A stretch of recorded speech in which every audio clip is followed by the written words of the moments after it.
Le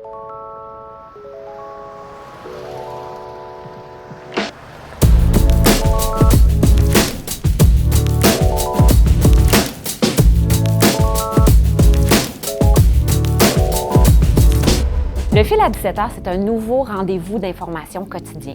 On essaie d'éviter l'expression bulletin de nouvelles parce qu'on veut vraiment s'écarter des codes traditionnels, du moule conventionnel du bulletin de nouvelles.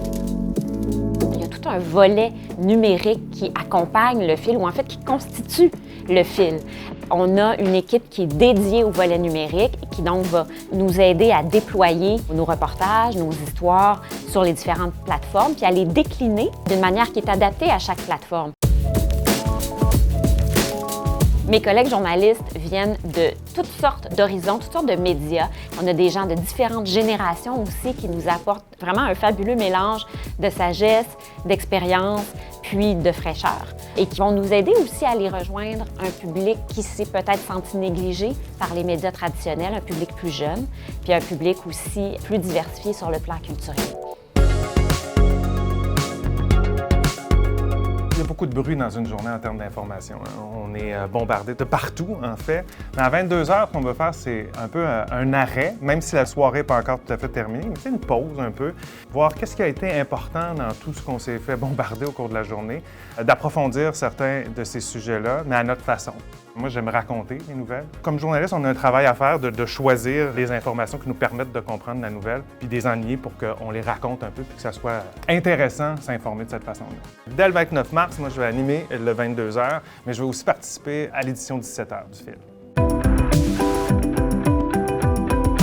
Mais le week-end, ça va être un format plus magazine, qu'on va pouvoir parler de différents sujets. On va prendre le temps d'aller plus en profondeur de certaines histoires, de certains dossiers. On va recevoir parfois les journalistes qui auront suivi ces histoires dans la semaine partout au Québec. Et ça aussi, c'est important de le dire, de savoir qu'on va prendre le temps de s'asseoir en mode samedi ou dimanche matin avec un café et de savoir, bon, qu'est-ce que j'ai raté cette semaine ou quelle subtilité du débat ou de l'information j'ai raté durant la semaine, et c'est ce qu'on va faire.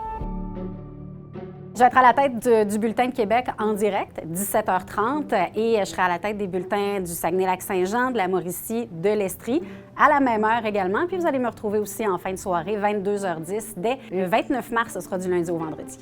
Quand on parle de diversité, c'est un peu ça, c'est la diversité, oui, de l'information, mais des sources d'information aussi. Puis oui, ça a été difficile dans les dernières années. Les régions, il y a eu beaucoup de fermetures, évidemment, la couverture qui n'était pas là comme on aurait espéré, je pense comme les gens l'auraient espéré. Donc là, oui, c'est un vent nouveau, je pense, qui souffle justement, puis qui ramène l'information locale. Je pense qu'on est attendu et qu'on sera écouté. On espère justement être là pour les gens et que ces gens-là acceptent justement de nous faire entrer dans leur quotidien.